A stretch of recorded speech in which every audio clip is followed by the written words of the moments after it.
আসসালামু আলাইকুম গাইজ। এই দেখেন, বাজার থেকে বড় একটা পাঙ্গাস মাছ নিয়ে আসছে, কারণ আমার ছেলের খুব পছন্দ, এই জন্য পাঙ্গাস মাছ নিয়ে আসছে।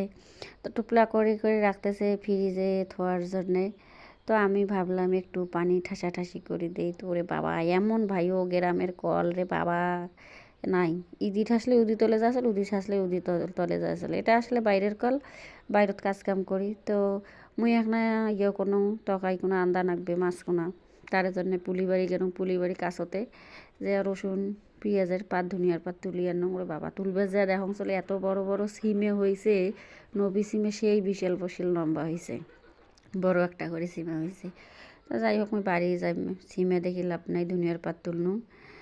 বাড়ি আসনু, এই যে বাড়ি আসি দেখুন চল চুলের পর থুনু, থোয়ার পরে এই যে ঘর গেনু, খরচের ভাড়া নিয়ে আইসার জন্যে নুন হলদি তেল আকালি পেঁয়াজ যা যাবতীয় সব বের কি আনি থুয়ে এখন চাল কান্তাই নাই। কান্তাই খেয়ে এখন করা লাগবে, কারণ মাও তো আর একলাই পায় না। এনা যে কোনো কাজত যাই হোক না কেন, বাড়ির 2জন 3জন থাকলে কাজের হেল্প করলে একটা মানুষের রেহাই হয়।